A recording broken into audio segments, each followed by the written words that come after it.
Hi guys, good afternoon and welcome to episode 4 of the Gatineau Valley Youth Voices podcast broadcast. I have a very special guest with me this evening, my own sister, Jade Rowe. Hi everyone. I have brought Jade onto the show with us tonight because, not only did I think bringing on my sister was a good idea because it gives us a chance to spend a bit of time together, I was going to say, shoot the but I don't know if we're going to have to bleep that out. But yeah, so it gives us an opportunity to hang out, talk a little bit. And my sister has been part of the community for I guess pretty well most of your life, eh? And she's been in a couple of the programs as well, so I thought it was a good opportunity to get her to come on, share a little bit of her story, and chill. Yeah, touching on to that first point, did you grow up in the area your entire life, or let some of us know a little bit? Yeah, pretty much. I mean, my mom and I moved around quite a bit, but we were fortunate enough to always stay in the same community and municipality. Danford is my hometown, but Kaz I've lived in probably more than Danford. Mm-hmm. It was nice to grow up in. I love the small town vibe. Well, you were... I think you were 2, I think, whenever we moved up here, eh? I know we were born in BC, yeah. But I always thought I was about a year old, I guess, when we came back. Oh, okay. Yeah. So, and then, both you and I ended up living in Danford Lake until... Yeah, you were about 8 or so? Yeah, okay, and then it started the transition. Yeah, and you stayed for most of the time, and Mom and I moved out to Kaz, and... Yeah, so we kind of split between the communities. Yeah. So growing up in Kaz, I know you were only 8 years old, but going from 8 up until, say, before hitting high school, do you have any memories of being within the community, doing a couple of events or something? Well, what stands out the most is that our Remembrance Day services, when we were in Queenie, there's a memorial rock by the fire department. Okay, yes. I remember when that was put in, and those are quite memorable. We always had soldiers come in, and I think I was in grade 6, about 12, and we had a flyover for the first time. Oh wow! So that was pretty cool. Was it the I guess not the snowbirds, but something like that. Oh, okay, very similar, that's pretty cool for our small town. Yeah, no, exactly. To have something like that happen. Oh, you see it in Ottawa, but for them to come to Kaz was pretty special. Yeah. Okay. Yeah. And what about traditional, in traditional senses, say holidays, Halloween, for example, you being born in October, being close to a Halloween baby, what were your holidays like growing up in Kaz? Did you go to any of the dinners or? I don't remember much as a kid for dinners, but Halloween was always pretty nice. It was a blessing knowing who you were going to see. You know what I mean? You had no worry that you were going to get a stranger or... so that was nice. Houses were all walkable. So there wasn't, Mom would drive the car on the street and we were able to walk. That was nice. Christmas, I think they just recently started the Santa parades. Oh, okay. I don't remember much as a kid for Christmas, but they always... And you got to remember, Debbie has always been the icon of the holidays, yes, right? For sure. Christmas, Halloween, the displays. The most decked out house, she does. No, Christmas was nice too. Most houses were always decked out in Christmas lights, and they always had their supper. Usually it's by donation, so if you're able to go, you can get a good meal for a few bucks. That was nice, especially for the lower income people. Yeah. I mean, the other holidays are a little bit smaller, but... Yeah. No, I was just wondering about those communal ones, I know you're not the age to be going to play bingo, but no. Unless that was... But it's nice to have that, What about the skating rink? Yeah, oh, that's true. Thanks for the reminder. Skating rinks always, I think I basically learned how to skate mostly there between Danford and here. But you're definitely better than I am. So I actually, I worked for the skating rink for about a year or 2 years. Oh yeah, that's right. Had the hot chocolate flowing for the kids. And, you were doing the canteen. Yeah, opened the skating rink for them, and we were open from 3 till 9. Oh, okay, yeah. That was with Rosemary Anderson at the time, or like was it just you opening up? No, it was. I was actually with the Be and Become. Oh, okay, and a little more. Oh, it was when Dan. Like Dan Gainsford. Yes. Yes. Okay. He's the one that introduced us to the opportunity. Oh, okay. We also had a young man come in and be able to help me out. He usually did the shoveling of the snow, so that was nice too. We had the youth coming in, and I did homework while I was there as well. So it was a nice, quiet place to. Did anybody like join you with the homework? Did you just like start building a homework club at the rink? Or? No, not really, because a lot of the kids that like I didn't go to school with them because I was a high schooler where these were like elementary school kids, but I was there if they needed help. But it was.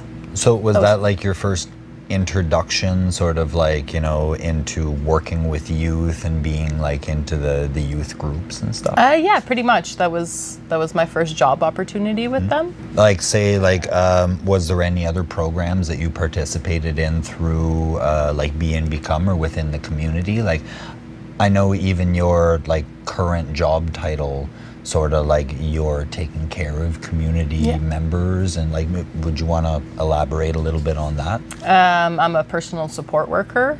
My like boss is based in Low at the CLSC, but I take care of all the elderly in the community. As far as to Low, Danford, Kaz, Venosta, I really love my job. It's nice knowing that these people have someone there for them, and I kind of got that through the community as well, you know. So that was nice. With Be and Become as well, they had a program a few years ago to help youth with their like project ideas. And I got into that as well. I took the time to learn a lot about gardening and different vegetables and plants, and which ones work better with others. That was a nice opportunity. They also helped me finalize my driver's license. They were willing to drive me to the appointments if needed. So that was a big helping hand on their part. Yeah, for sure. Because like I know within the community, licensing, especially for rural areas like Kazabazua, getting licensing is very difficult. Because most of us have like not only to pay the like say upwards of $1,000 for our licenses, the traveling distance as well, going from your town all the way up to say like a place like Gatineau, Elmer, or Maniwaki even. These are 45 to 1 hour drives, which I guess makes it inconvenient. Exactly. For the you person, trying to find someone to give you those rides, and especially when you're not licensed or you're just getting like your learner's permit or like your G1, you know, you need somebody with you in the vehicle. So no, that's for sure. No, that's amazing that you had the opportunity through your community, through a youth center, and you were able to get your licensing that way, or at least be offered an opportunity for transportation. Yes, exactly. Yes, exactly. So. And they offered to help me with the payments as well.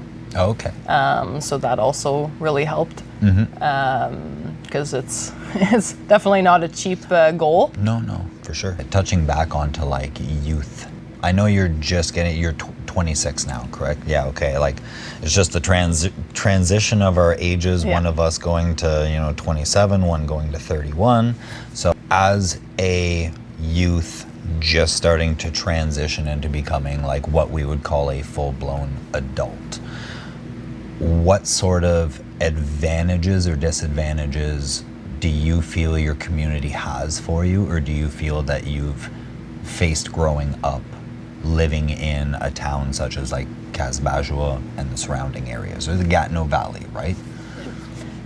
So I find some disadvantages would be that there wasn't a lot of socialization, I guess you can say. Okay. So like learning how to dance, learning how to act in like bars, and you know what I mean? Like we come from a small town, we don't have, like they used to have teen bars back in the days, right? Yeah. Where like we had no exposure to that. So like we turned 18 and we were like kind of blindsided with all Thrown into the world. Yes, exactly.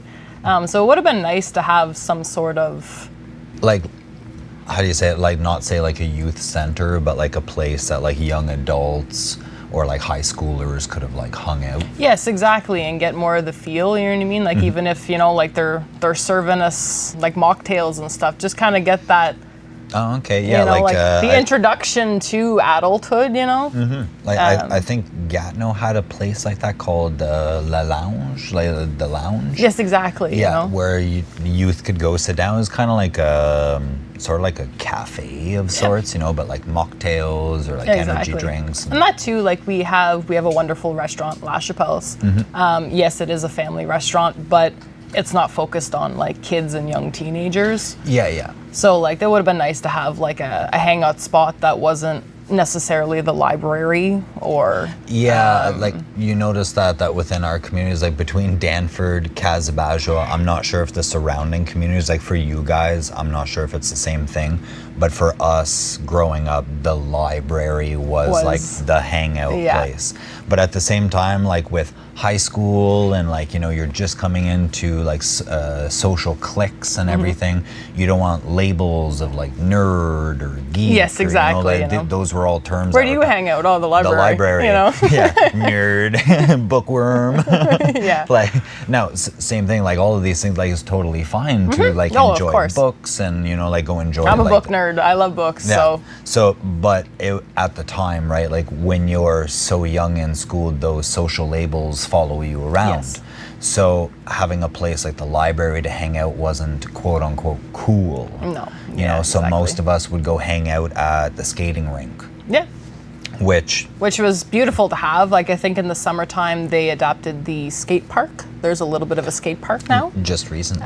Just recently though. So like we didn't have that growing up. So I'm happy to hear that that's been put in. Yes, for sure.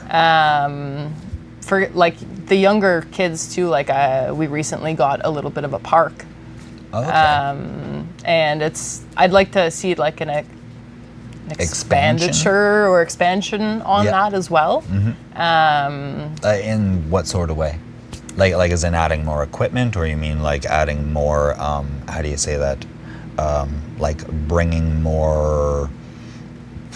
Like bringing more people to a park, you know what I mean? Yeah. Like more of a hangout spot that parents don't feel like they're awkward when they're bringing their kid there, you know what I mean? Okay. Like it's more of it could be for like multiple ages. Yeah. So just there too is that it's somewhere that if you got a younger sibling, you can go but still hang out with someone in your age group, you know? Yeah. Have a little bit of everything for like way. at the like I remember when you were working at the canteen, or even in and out, you know, the older years, we would go in, we would go hang out, and whether you were inside sitting around a table or outside freezing your butt off in one of the ice, cabans, you were socializing, like, you know, like people were meeting up. It was nice. You seen friends that you hadn't seen in a while. Like a community was gathering, and like, how do you say it? Just like the main focus of this podcast, the youth had a chance to express themselves. Yes, exactly. They had a chance to share their voice. And feel comfortable that if they needed someone to talk to, there was a few like people, older adults that could, you know, they can confide in and yeah, like they weren't, you know, uncool adults. Exactly, like they were, like, you know, just above, like, you know, the like I was 16, 17 when I was doing, like 17, 18, sorry, when I was doing the skating rink. Oh, okay. So okay, like yeah. I was just transitioning from teenager to, you know, young adult. Yeah, exactly. Yeah. Okay. Exactly. So something like that. For like the coming of age stuff, though, like definitely, I like that dance idea. Get kids out and about, and not so much at home. Yeah. You know, that would have been nice. I know recently we had 2 like drive-in movies. Oh, okay. Yeah. Okay. That I find that a really cool idea. I love the retro stuff Yes. like that. Yeah. So I'd like to see more of that as well. Probably like, try for like 1 a month or 1 every 2 months. Yeah. That brings a lot of people out. Now, to kind of pause you there and continue on the same stream. Continue on the same stream, yet kind of jump to the side here. Yeah. I know you, not only being still considered a youth yourself, you also have your own youth, Yes. per se. So you just recently became a mother within Yes. the last couple of years. And I guess now you have someone that, okay, how do I want to word this? You have someone, or like the next generation, and what sort of things do you think your community should be able to do, or do you think could provide for the next generation that's going to come after you?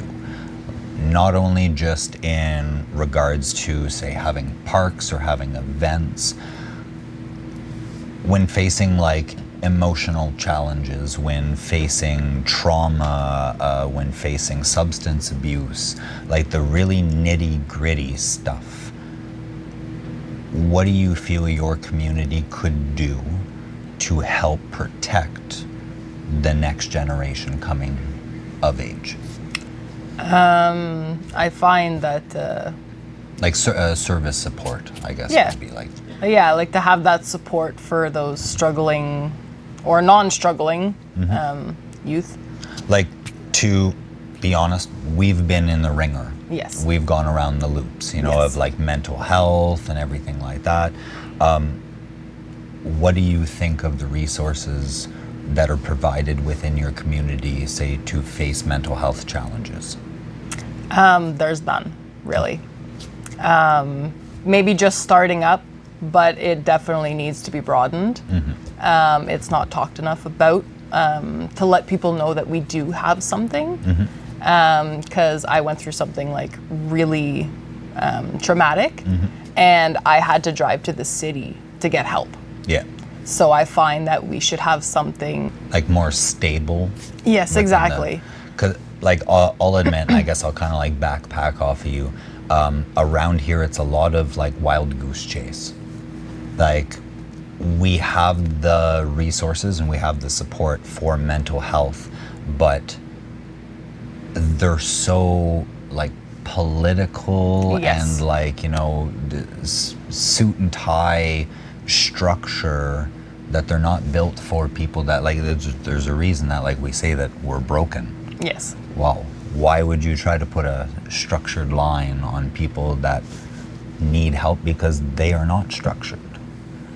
So say like in a personal experience, if you were to say call 811, they put you in touch with a social worker. Yes. Then that social worker, you need to talk with them and they need to assess you on a scale of green, yellow, red. On the green, yellow, red then determines whether or not you would need a psychiatrist, psychologist. Forgive me for the term of like I'm confusing the two of them. So they would need to direct you to one of those. If not, then you're safe, but you should go talk to your doctor about having medication. Yes. And it seems like medication is the main route that gets followed. It gets Then pushed too easily. It gets pushed too easily, and I know access to, like, say, medical professionals such as psychiatrists and psychologists is quite hard in our region. Yes.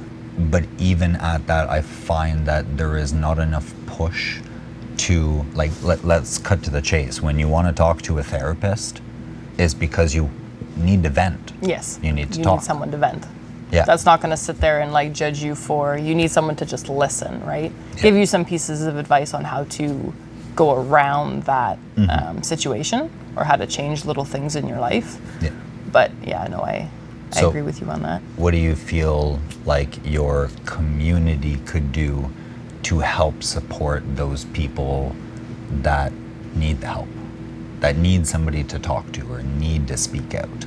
Like minus this podcast, which we are trying to encourage youth such as yourself, come on, share a little bit of your story and like tell us, like, it's the hard truth, you know, like what is your community doing for you? What are they not doing for you? And what do you think we could all do better together? Go ahead. No. I wanted, before we jump on to another tangent, I just want you to, what do you think your community could do in that aspect? To, I guess, reiterate the question, you and I growing up, like being a child, you don't want to reach out to, you know, your parents. No, it's one of the hardest things That's to do. one of the hardest things to do. Like your main upline of emotional support, sometimes you may not be able to go to, or sometimes you just don't turn to it. Yes. So that being, say, 1x out of the things. Your friends, a lot of us talk together, but it's, I said that you sonder your friends' lives as well. Like you understand they also have, you know, turmoils and, Yes. you know, hurdles. You don't want to that- offload too many problems on them. Exactly, Yes. right? So, like, how do you say that? Like, the thinner you spread it, you know, like, the less you have to go through to get to the bread. Yes. We'll put it like that, okay? So, what do you feel your community, being the bread, could do to help thin things out? Okay, so on that note, I kind of understand a little bit better. Probably have someone, maybe a social worker, or that's like laid back and not so suit and tie like you had said before. Come to the library once a week. Okay. Or and just listen to kids, where the kids are going to the library, so they don't have to tell anybody, hey, I'm going to see a social worker. You know what I mean? Okay. Like it's a Yep. little more less out in the open. I find that probably would have really helped me in my own experience, without, again, having to travel so far. Probably even the people that, like those motivational speakers. Okay. Yeah. I find that would probably be a cool idea as well. Like have like Tony Robbins come in and like the people that have gone through the ringer themselves. Okay. And you connect with them, right? Like for substance abuse, and just say like, hey, like I've been through this. This is how I got out. This is how I didn't get out. You know what I mean? Because you need failure in order to succeed as well. So just those types of people. Well, let me touch on that a little bit. Like you would say, okay, so I would actually like to, I guess, bring light to a couple of supports that we have within the community that people might not know about. Okay.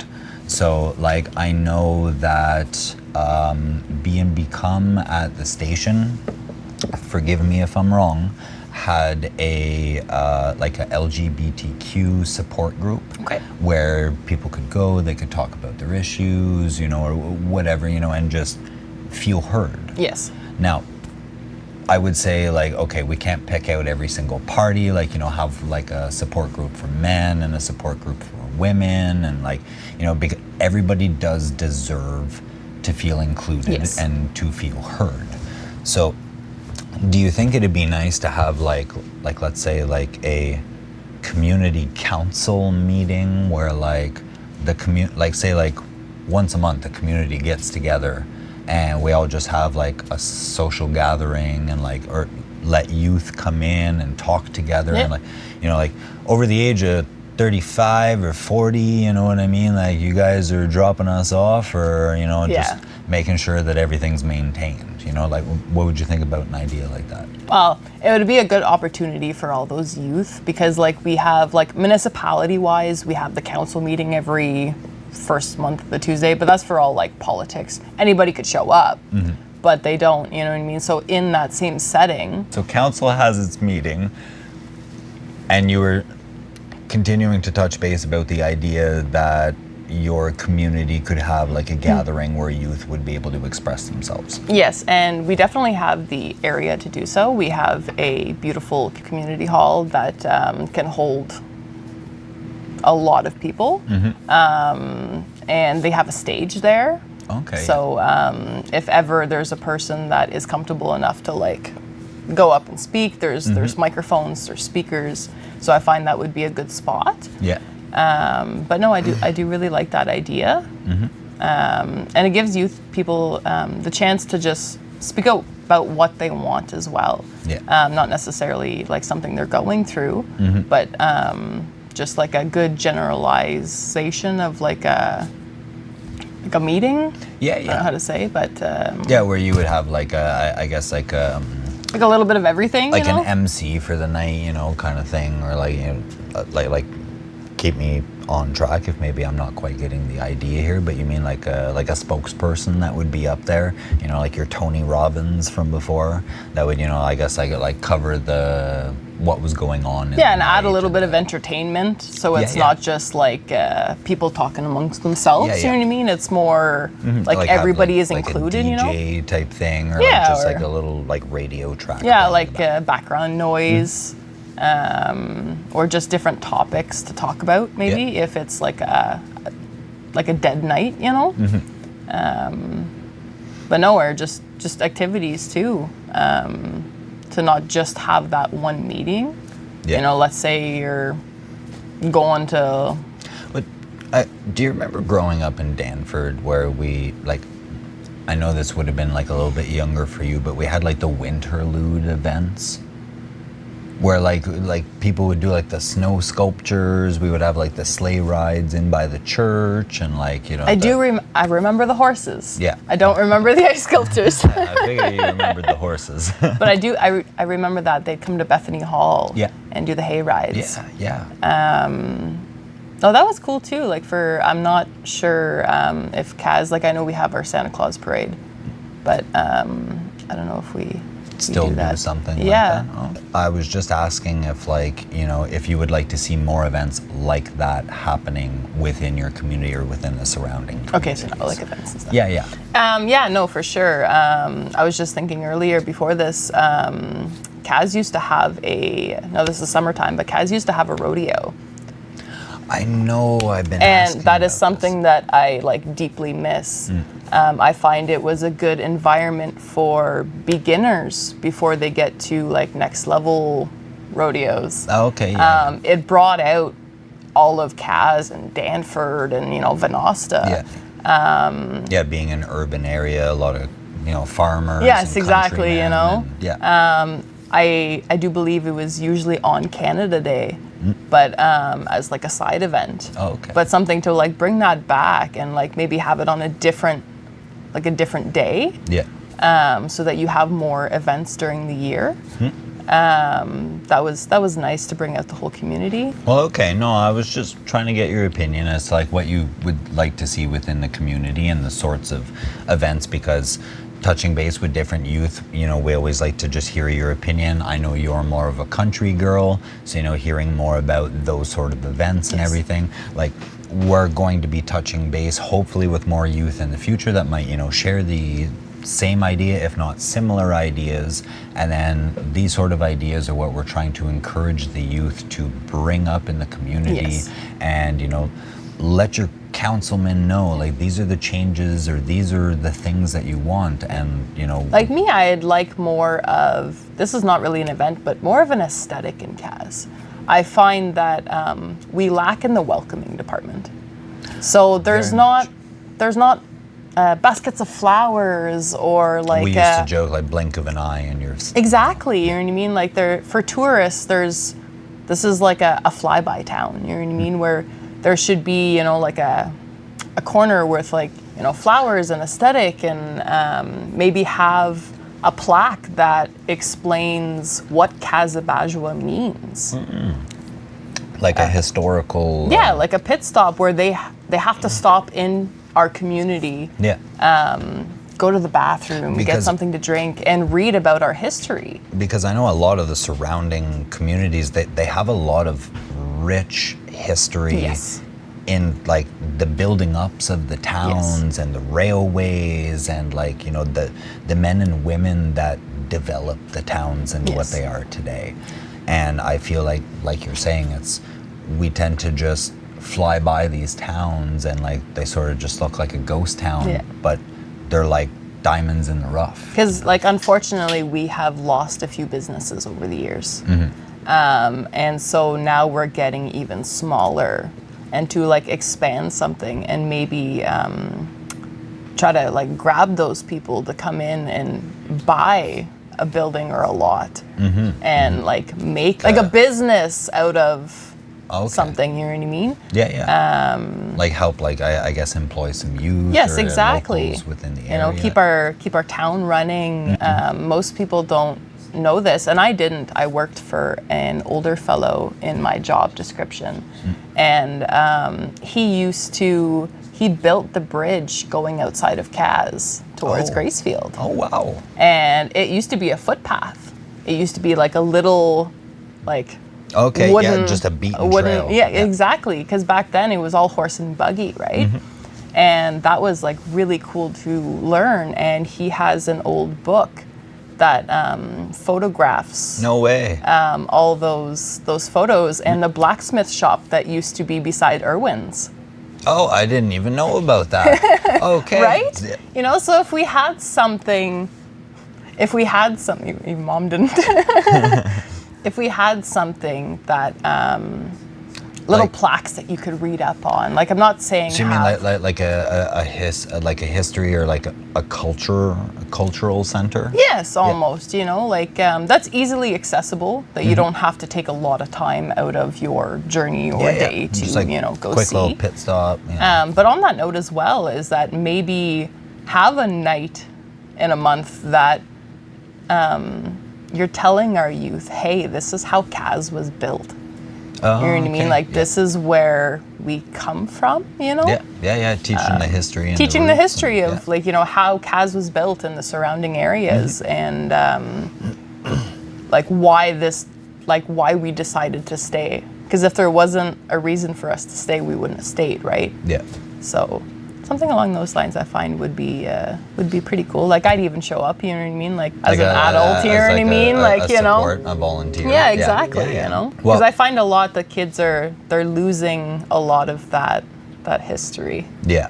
You know what I mean? Like cuz we're so focused on today's world and everything going on that we don't take a moment to just pause and be like, you know, see the beauty in our past. Well, Jade, I thank you very much for coming on to the show.